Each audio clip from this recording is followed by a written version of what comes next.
Sangye chedan soke chonam la janshu bado danik yapsuchi dagi jin soge petanam ki dola penchi sangye dupa cho sangye chedan soke chonam la janshu bado danik yapsuchi dagi jin soge petanam ki dola penchi sangye dupa Cho sangye chedan soke chonam la janshu bado damni kyapsuchi daigi jin sogi petsonam ki dola penche sangye dupa shu.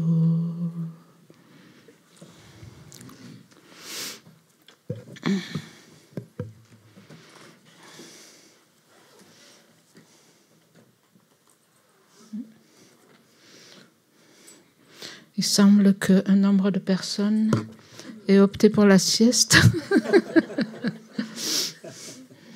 Et donc, pour les personnes qui ne sont pas sur place, on a eu une soirée un peu mouvementée avec une réunion qui a duré très tard, ce qui explique un peu qu'on a les visages un peu froissés aujourd'hui et qu'il y a des personnes qui ont dit qu'elles prenaient leur après-midi parce qu'elles travaillent demain. Mais bon, peu importe, on va continuer.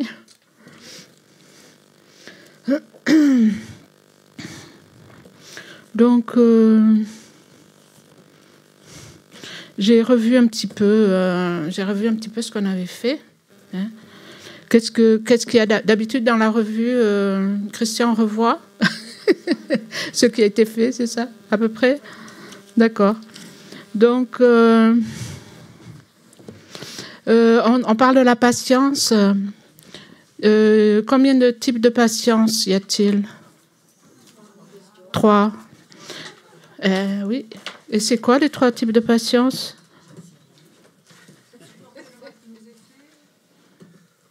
Alors, je répète, pour les gens qui veulent entendre. Supporter le mal qui nous est fait. La souffrance physique. De la pratique, du dharma. Il y a 3 types de souffrance. On reprend. La patience de la souffrance, oui, évidemment. Ça toujours, mais... Qu'est-ce que j'ai dit? Ma question, c'est les 3 types de patience. Ah, pardon, oui. Je suis fatiguée. On va tourner en rond comme ça.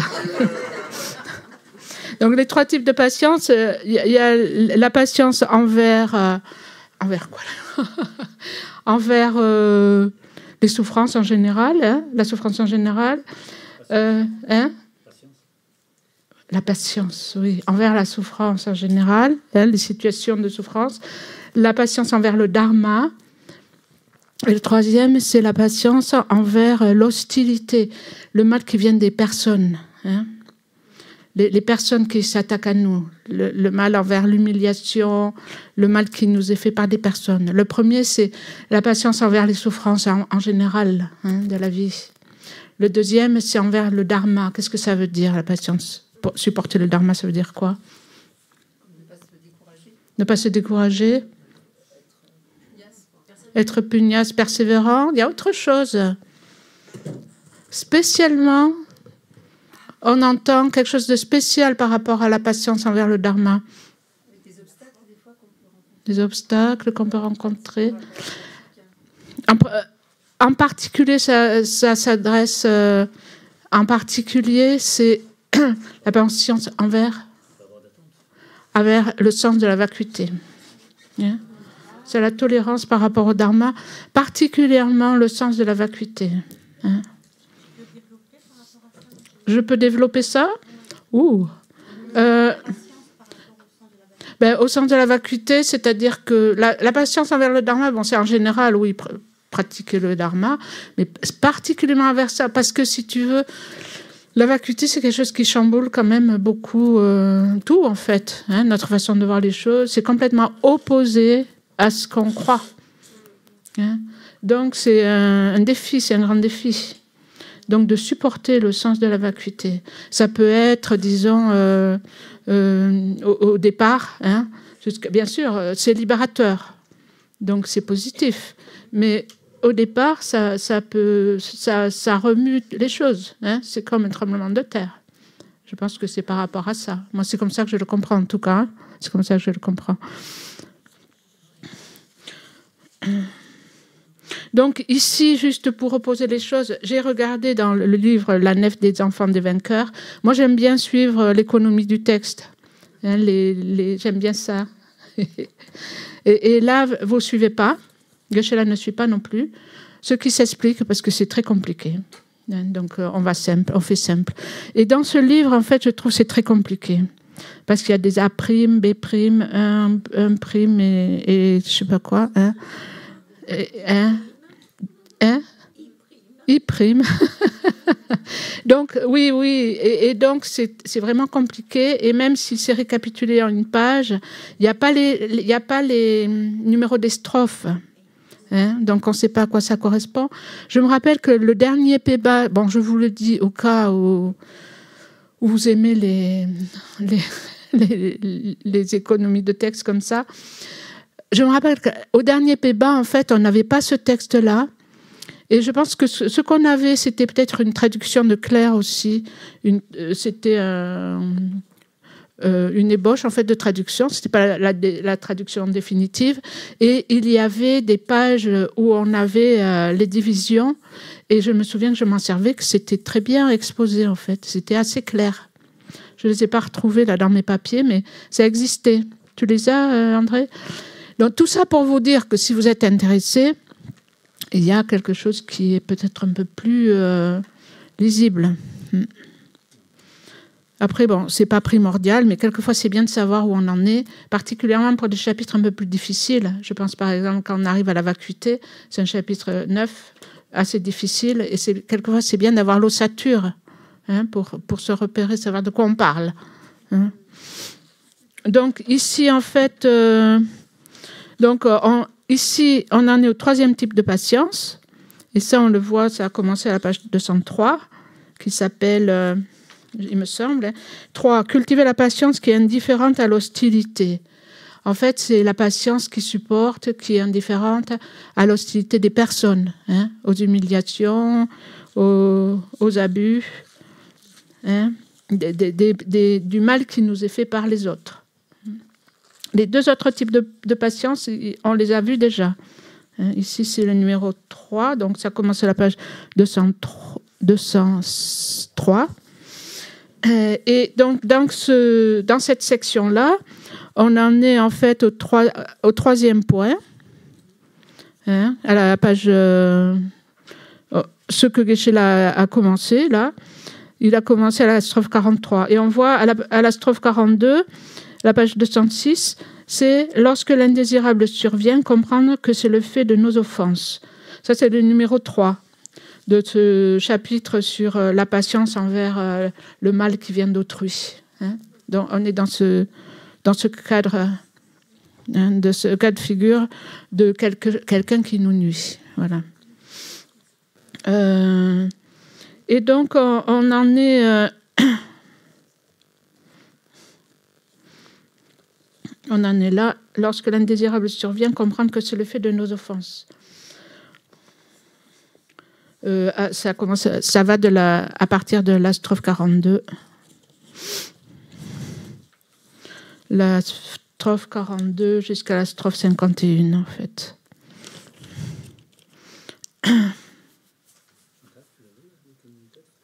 Ah, tu l'as, oui. Non, je ne le veux pas, mais... Là, je ne le veux pas, mais ça sera bien de... Peut-être que les gens sachent que ça existe, et si vous voulez le voir. Tu as tout, là, ou tu as le chapitre ?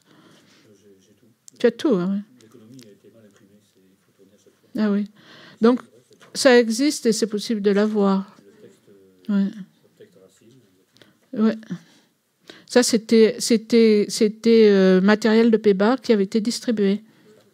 Mais maintenant, comme on a le texte définitif, c'est le livre, on a le livre. Mais bon, je pense que ça peut être utile, si ça vous intéresse, en tout cas.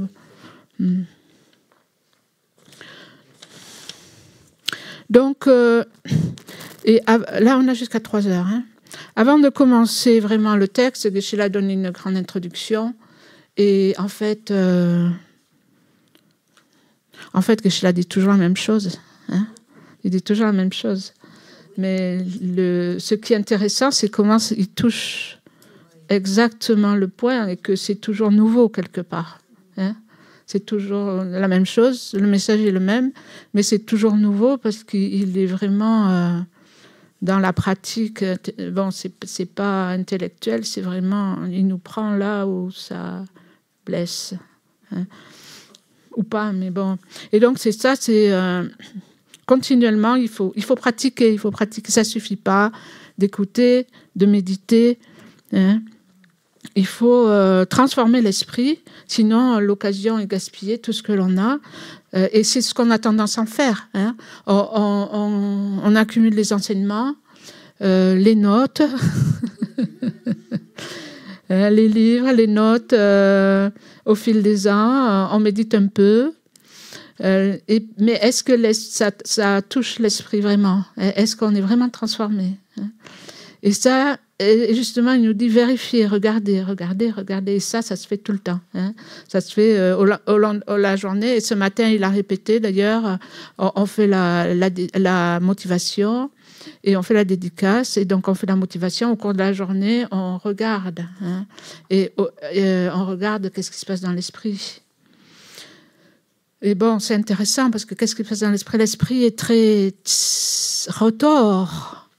Hein, parce qu'il essaie, bon, par exemple, dans un conflit avec quelqu'un, bon, moi j'habite en communauté, mais bon, on habite tous avec des gens, où on a affaire à des gens, et quelquefois il y a des conflits, où il y a des situations difficiles. Alors bon, bien sûr, on se comporte bien, hein, on essaie de se comporter bien, de ne pas se mettre en colère, d'être juste, etc.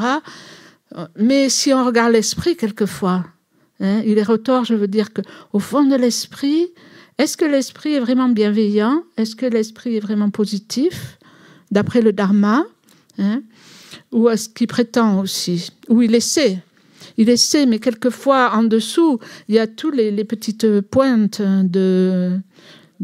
ça peut être de la méchanceté ou des esprits pas très positifs qui sont là. Et c'est ça qu'il faut arriver à toucher, à regarder. Et donc, voilà, déjà, identifier, connaître. Et donc, analyser. Et donc, on devrait vivre comme ça, en fait. Et donc, il a dit aussi, au moment de la dédicace, donc faire un peu un examen de conscience de la journée, en fait. Comment la journée s'est passée. Et donc, on peut se réjouir, se féliciter ou se gronder. Hein. Expliquer ça. Voilà. Pardon? Vas-y. Hein? Je me disais, Geshe-la, ce matin, il a commencé aussi avec l'expérience de ce Geshe qui était avant un voleur. Oui. Et je trouvais ça bien quand il a parlé aussi des petits cailloux blancs, des petits cailloux noirs. Effectivement, après, quand il en a parlé, je pense qu'il nous en avait déjà fait allusion sur les 5 années qui viennent de passer, là. Mais je trouvais ça vraiment intéressant par rapport à nous, là, de regarder, quand vous dites s'interroger, tout ça, mais de regarder le soir les petits cailloux blancs, les petits cailloux noirs. Oui, c'est une façon. On dit les Geshe Kadampa, les Lama Kadampa, ils utilisaient des cailloux comme ça, ouais, pour voir les actions positives et négatives.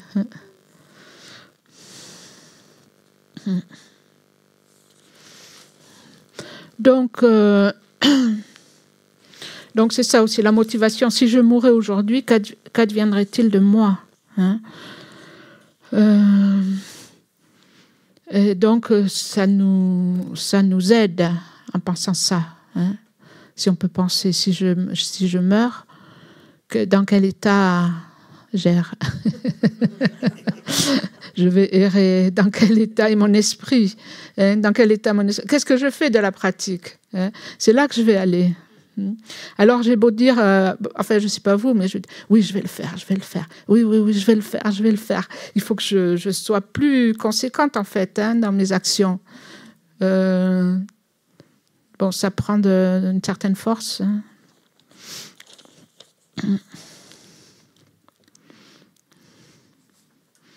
Donc, c'est ça, la patience nous aide à ne pas être importunés par les souffrances. Il a parlé aussi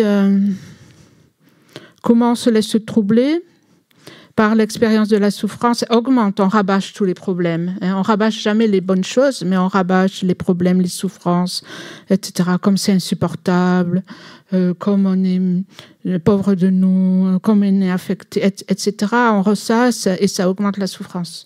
Je ne sais pas si c'était Christophe André ou Mathieu Ricard. C'est Christophe André?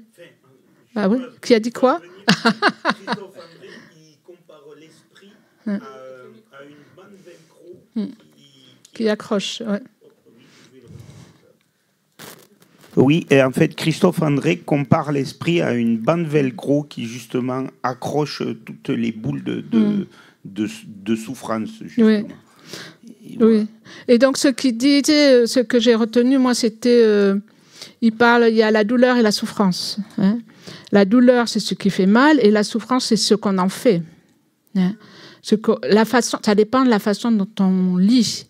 Hein, ça dépend du descriptif, du narratif que l'on fait des situations. Donc ça, c'est important, le narratif que l'on se donne. Hein. Et donc la souffrance, ça fait partie de la vie, et donc c'est bien de s'y habituer, d'apprendre à la gérer comme quelque chose qui peut être positif, hein, et pas quelque chose qui est forcément accablant. Dégradant, accablant, en pensant qu'il y a des moyens d'y faire face et que justement la souffrance, ça peut être aussi ennoblissant. Et c'est un peu cette idée de la transformation de l'esprit. Hein, ça peut être ennoblissant. Ça veut dire qu'on peut s'en servir de façon positive pour développer des qualités. Hein, et ça devient quelque chose de noble. Donc ça dépend de ce qu'on en fait. Ça me fait penser... les lamas, ils ont cette vue. Hein, c'est ça la vue un peu de la transformation de l'esprit. Par exemple, notre amie Eléa, qui est maintenant décédée et qui avait une polyarthrite d'effort ankylosante, qui était très handicapée. Et les lamas lui disaient ça. Lama Zopa Rinpoche lui disait, tu portes ta maladie comme un ornement. Hein? Oui. Venerable, excusez-moi, est-ce qu'il y a une demande sur Zoom? Est-ce que tu peux nous montrer le texte? L'ancienne version. L'ancienne version. Oui, je le ferai. André, tu me donneras que je montre ce que on disait tout à l'heure. Avant la fin, tu y penses, André? Oui, c'est quelque chose qui nous a été fourni en PDF. C'était en PDF, oui. Il peut être fourni en PDF, je pense. Oui. Oui. Mais juste peut-être montrer à la caméra, juste pour voir comment ça se présente. C'est ça? Oui, après si c'est en PDF, simplement. Pardon? Si c'est en PDF, en fait, on peut... Il faut voir si ça peut être distribué. Oui, tout à fait. Parce que ça ne fait pas partie de ce débat. Mais bon. Oui, tiens, donne. Tant qu'on y est. Hein? Oui, ça sera fait, oui. Parce que moi, je reporte toujours et puis après... Alors, je ne sais pas. Elle est où la caméra? C'est là? Le caméra, oui. C'est ça. Hein, c'est écrit économie du commentaire de s'engager dans la conduite des héros à l'esprit d'éveil, intitulé Le navire des fils des victorieux. Donc c'est la même chose, mais c'était une édition précédente, en fait, avant de sortir le livre. Hein. Et donc c'est comme ça, c'est les... Voilà. Il y a les chiffres et tout. Mais il y a le numéro des strophes, et moi, je trouvais que c'était plus lisible, beaucoup plus lisible que ce qu'on a là dans le livre. Hein, voilà. Je sais pas si... Voilà, je ne sais pas si vous voyez, mais bon, ça veut dire qu'il faut voir si vous êtes intéressé, il faut demander à Christian. Oui, en général, quand on demande comme ça, on envoie un email à SPC. D'accord. Tu peux t'en occuper ou qui c'est qui va s'en occuper? Non, en fait, moi, normalement, je dois m'occuper qu'avec le technique. Donc, de temps en temps, je prends une question comme ça pour pas laisser les gens. Mais en fait, quand on a une demande qui est par rapport au programme spirituel, on se tourne vers le SPC ou les enseignants. Ok, donc quand Christian revient, vous voyez avec Christian. Voilà. Mais, ou simplement envoyer un email à SPC. Ou envoyer un email à SPC, mais bon, s'il y a plusieurs personnes, c'est mieux que ça soit centralisé peut-être. Ben oui, c'est centralisé sur le email SPC où il y a plusieurs gens qui peuvent répondre en fait. Envoyer un mail à SPC, c'est ça? Oui, il y a plusieurs patients qui s'occupent avec cette boîte, donc vous avez meilleure chance de voir une réponse. Merci pour la compréhension. Ok. Il me semble que sur le site de l'Institut, il y a toute la bibliothèque de documents. Il doit y être sur le site de l'Institut. Bon, écoutez, on ne va pas passer l'heure à ça. Hein. Bon. Donc, au début, Geshe-la a cité une strophe de l'hymne à la production interdépendante. Et d'ailleurs, je vous ai posé la question et elle m'est revenue, la question. Et j'étais un peu embêtée parce que je n'ai pas trop réfléchi. Vous vous souvenez, c'était dans la discussion. Tout ce que tu as enseigné, c'est Lama Tsongkhapa qui adresse des louanges au Bouddha. Tout ce que tu as enseigné se relie à la production dépendante. Puisque cela conduit au nirvana, il n'y a aucun de tes actes qui n'apporte la paix. Et je vous avais demandé de voir le rapport avec ce chapitre. Il y a juste une étudiante, elle n'est pas là, mais elle m'a dit « Oh, ça serait bien de revoir ça. » Pardon? Vas-y. Juste que c'était hier dans notre groupe qu'on avait avec... oui, et alors, quelqu'un peut me dire quelque chose sur ça?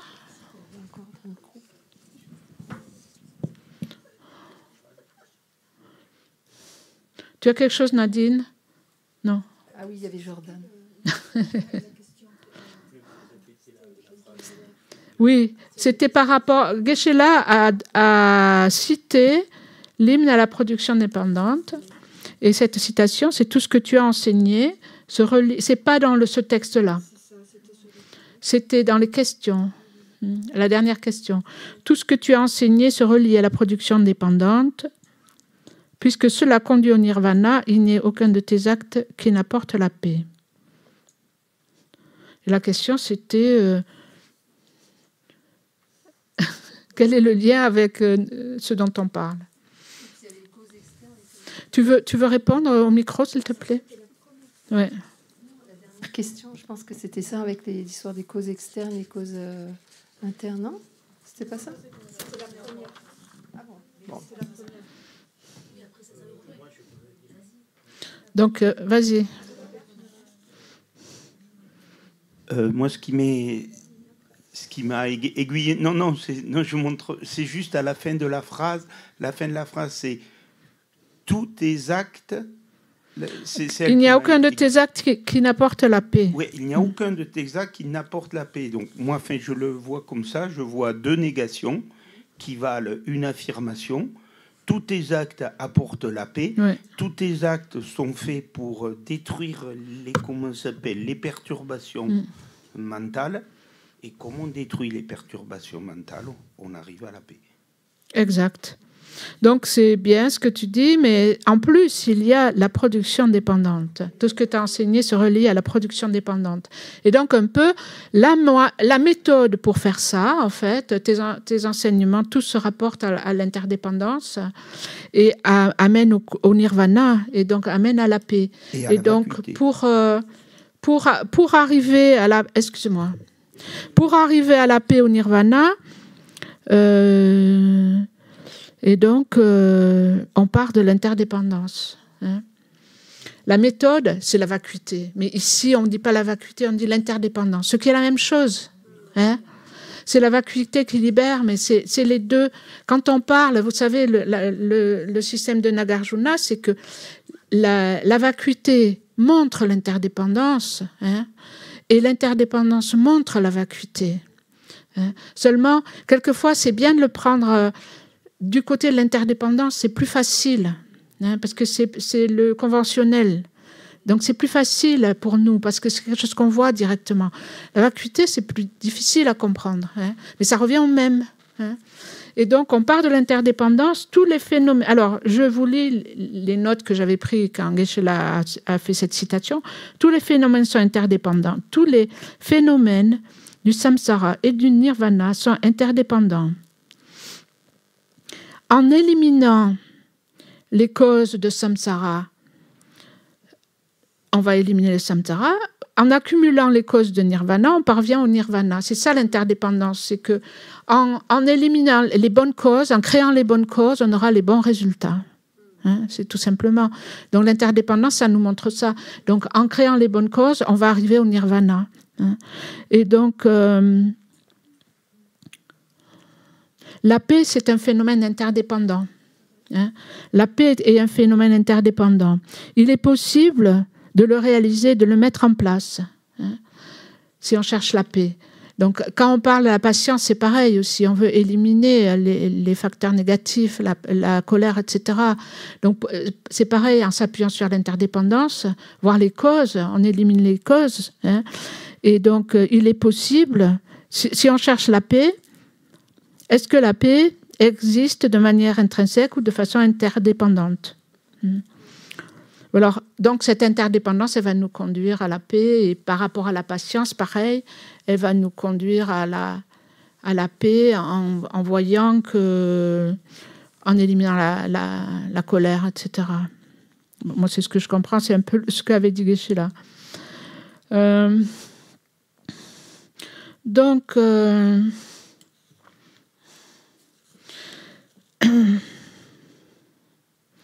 à partir de la strophe 42, donc peut-être je vais parler un peu de ça, ça va être 42.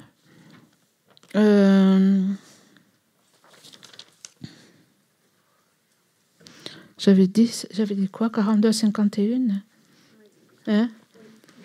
Je suis perdue maintenant. C'était quoi 42 à 51?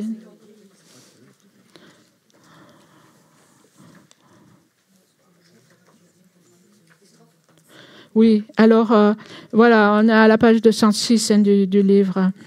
Lorsque l'indésirable survient, comprendre que c'est le fait de nos offenses. Hein. Et donc, il y a plusieurs chapitres à partir du 42. Les mots dont les autres m'affligent sont dits à mes offenses. Et ça, c'est très bien aussi si on continue à penser à l'interdépendance. Parce que tout ce dont on a parlé, on parle de l'interdépendance. Hein. Tu es perdu, Nadine? On est à la page 206, en bas de la page 42, tu vois, la strophe 42. Tu vois, lorsque l'indésirable survient, comprendre que c'est le fait de nos offenses. Hein? Les mots dont les autres m'affligent sont dus à mes offenses. Ça, c'est la page 42. Et ensuite, la strophe 42. Ensuite, ce sont des effets secondaires du fait d'avoir pris ce corps. Ça, c'est la strophe 43. Tout ça, ça montre l'interdépendance, en fait. Le mal que les autres me font, ça vient de c'est moi qui ai créé les causes, hein, finalement. On pense au karma. Et donc, il est logique que ces mots me tombent dessus. Ce mal, quelqu'un me fait du mal. C'est logique. Parce que, en fait, moi-même, j'ai créé la cause. Le karma, vous savez, c'est un concept pivot. Tout tourne autour de ça. Tout ce qui m'arrive, ça vient de mes propres actions. Donc, si je reçois du mal de quelqu'un, en fait, je suis la cible. C'est parce que je suis une cible. S'il n'y avait pas la cible, la flèche, elle ne frapperait rien du tout. Hein. Et je suis la cible. Pourquoi? Parce que déjà, j'ai créé les causes, à cause du karma. Donc ça, c'est aussi une idée d'interdépendance. Hein. On va penser à l'interdépendance pour arriver à contrôler la colère, justement, ne pas se laisser démonter, hein, importuner par toutes ces choses. On va voir les choses, parce que d'habitude, on va mettre la faute sur une chose, sur la personne, par exemple, qui tire la flèche. Mais moi, je suis la cible. Hein. Et c'est parce qu'il y a la cible que la personne peut tirer dessus. 43, pareil, ce sont des effets secondaires. Le fait que quelqu'un me nuise, c'est un effet secondaire du fait d'avoir pris ce corps. Hein, parce que le fait d'avoir pris un corps qui est source de souffrance, potentiellement, ce corps, il est dû... Bon, le corps et l'esprit viennent du karma et des perturbations de l'esprit. Donc, ce sont des phénomènes affligés par la souffrance. Hein. Ça veut dire que la souffrance, c'est une base pour la souffrance. Hein, parce qu'on n'est pas libéré, on est enchaîné par ces facteurs de perturbation et du karma. Donc, par nature, le corps, il est fait pour recevoir de la souffrance. Et donc, c'est pour ça que je souffre, hein, que les autres me font mal. Et donc, à ce sujet-là, j'ai trouvé un texte intéressant de sa sainteté. C'est en anglais. C'est Valérie qui s'en va.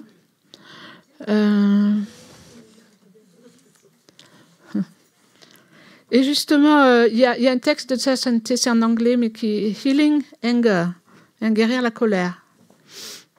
Le pouvoir de la patience, et c'est un commentaire du 6e chapitre, en fait. Et donc, à ce sujet-là, j'ai trouvé intéressant, c'est à cette strophe-là, 43, ça, on dit ça, que le corps, il y a des facteurs qui contribuent au fait que quelqu'un me frappe et que j'ai mal. Hein. Il y a plusieurs facteurs. C'est une combinaison. La personne, elle a la flèche et moi, j'ai le corps. Donc, pourquoi je me concentre juste sur un des facteurs comme objet de ma colère? Moi, je suis là aussi. C'est un autre facteur. C'est une combinaison. Combinaison? Oui. Et donc, après, ça sainteté parle plus en termes de quelqu'un qui vous parle mal ou qui parle mal dans votre dos. Parce qu'en fait, cette strophe, elle s'applique au mal physique, au corps simplement. Hein. Mais c'est pareil au niveau de l'esprit, en fait. Donc, je vais vous lire parce que, bon, on n'a pas trop de temps, mais je trouve que c'est intéressant. Je vais vous lire ce que je traduis, donc la lecture est peut-être pas très fluide. Si vous savez que quelqu'un parle mal de vous, dans votre dos, si vous réagissez négativement avec un sentiment de colère et d'être blessé, alors vous détruisez votre propre paix mentale. Hein. La souffrance, c'est votre propre création. C'est vous qui créez la souffrance. Il y a un dicton tibétain, une expression tibétaine qui dit que de telles choses devraient être ignorées comme si c'était un peu de vent qui nous passait derrière l'oreille. Quelqu'un dit quelque chose, il y a un vent là.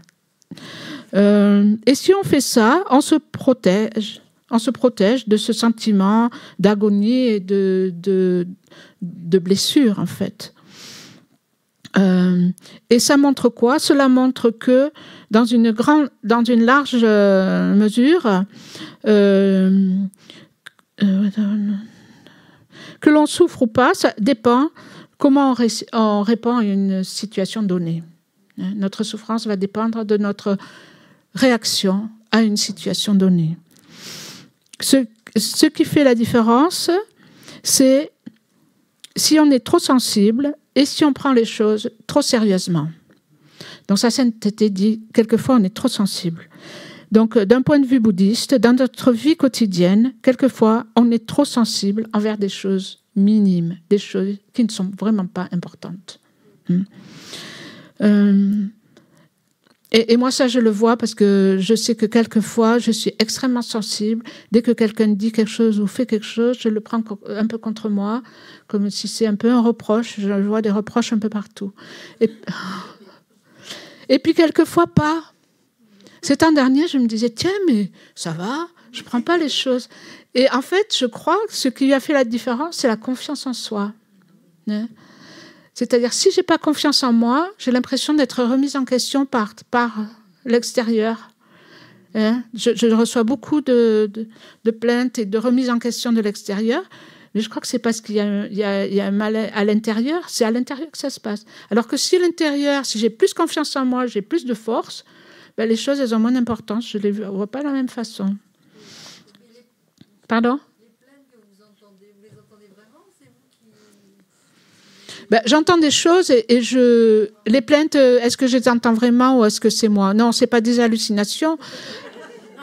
Ce sont des choses qui sont dites, mais que j'interprète un peu comme un reproche, un petit peu. Je sens un peu de reproche, voilà. Mais en fait, c'est mon interprétation.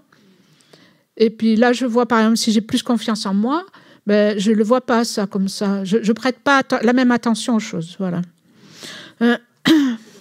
Et donc, d'un point de vue bouddhiste, dans notre vie quotidienne, quelquefois, on est trop sensible envers des choses sans importance. Et en même temps, il y a des problèmes majeurs qui créent des conséquences à long terme.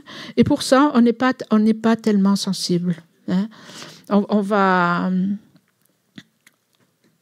Et donc, c'est pour ça qu'on trouve dans les descriptions des écritures, les personnes ordinaires comme nous sont décrites comme des enfants. Hein. Il y a un terme en tibétain, enfant. Excuse-moi, non, pas maintenant. Ouais. Et ça peut être utilisé de façon différente. Mais ici, la tendance de la nature puérile, c'est de prendre les petites choses. Tu peux t'asseoir si tu veux.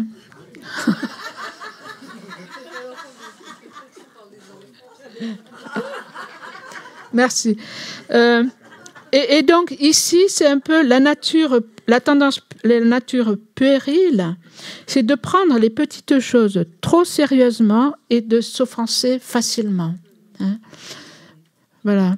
Alors que quand on est confronté avec des situations à long terme, des conséquences à long terme, on prend les choses moins sérieusement. Et donc, j'ai vu que ça, dans les strophes qui suivaient, on voyait ça un peu, parce que par attachement, par exemple, par attachement envers les agrégats, on crée du karma. Hein. Par attachement au gain, on crée du karma qui va nous projeter dans des mauvaises renaissances, etc. Hein.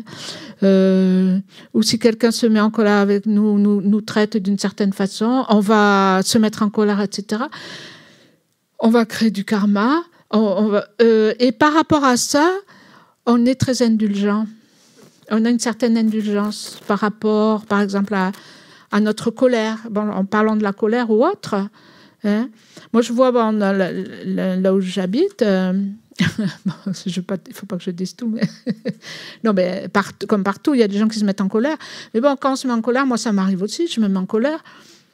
Et puis, bon, ça va, je veux dire, c'est pas méchant, c'est... quelque part, on justifie un peu. Hein? On fait pas ça facilement? Je trouve des excuses.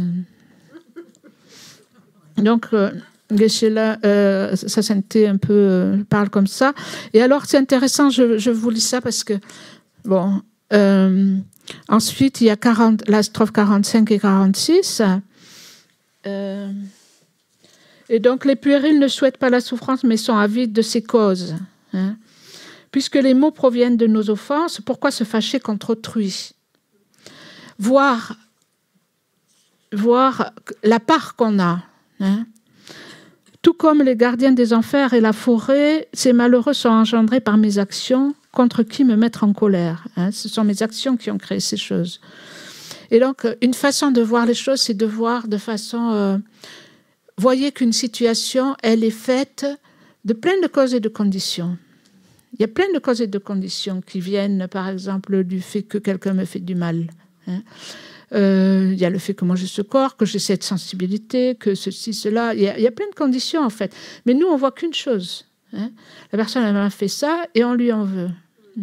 Et alors, et ça c'est l'interdépendance aussi. Si on arrive à avoir l'interdépendance, c'est-à-dire le fait qu'une situation, elle n'est pas comme ça, juste comme je la vois, existant véritablement, mais elle vient c'est tout un network, un réseau. Hein, c'est tout un réseau de causes et de conditions qui font que ça arrive. La vue change. Et donc, sa sainteté parle. Et j'en resterai là. Mais... Shantideva dit que beaucoup de notre souffrance vient de notre nature puérile. qui nous fait, donc il répète, qu'il nous faut prendre les petites choses trop sérieusement. Et donc, c'est nous qui nous faisons souffrir. Pourquoi tenir les autres comme responsables de notre expérience? Alors, il parle, à cette époque, c'était la guerre du Golfe et de Saddam Hussein.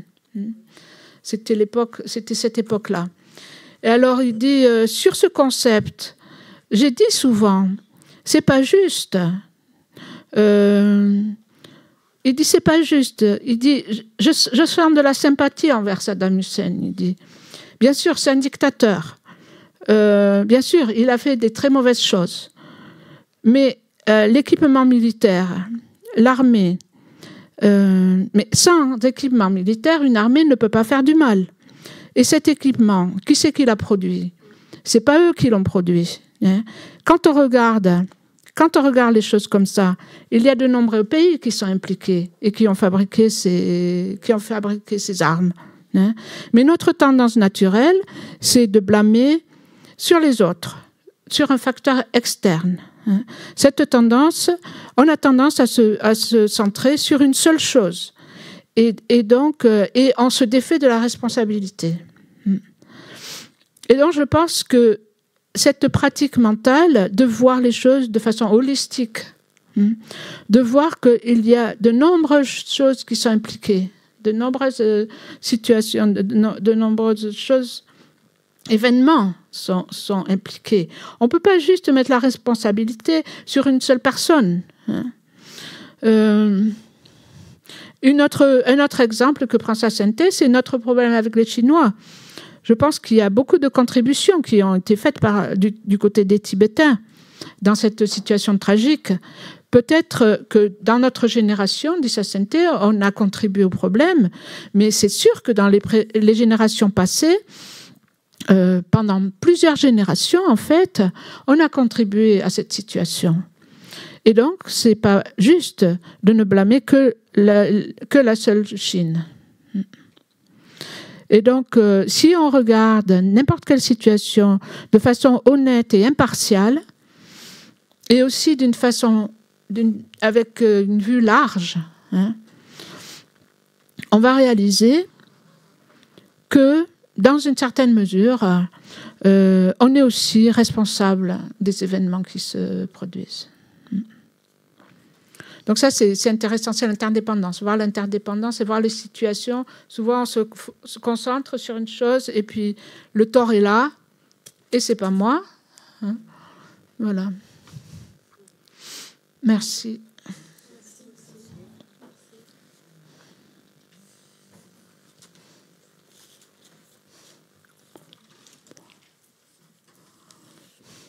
Donc c'est bien l'interdépendance. C'est le karma, c'est pareil, on pense au karma quelque part. Quelquefois, bon, j'y arrive pas trop, mais j'essaie de me dire. Là, cette situation, parce que souvent cette situation, une situation donnée, elle nous apparaît de façon très vivace comme étant d'une certaine façon. Il y a certains acteurs, il y a certaines situations que je ressens, bon, comme existant véritablement. Mais si je commence à penser que tout vient du karma, que c'est créé, c'est dû à des causes et des conditions, que moi j'ai mon karma là-dedans, il y a beaucoup d'autres choses aussi. Si on arrive à avoir cette vue, il y a plus d'espace. Il y a moins d'injustice. Ouais. Voilà, on ne ressent pas ça comme une injustice. Ça distance de nous.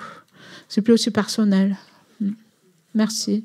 Donc, on dédie cette bonne énergie pour qu'elle nous porte, qu'on continue à faire ce travail, de travailler sur notre esprit, donc éradiquer toutes les émotions négatives pour le bien de tous les êtres.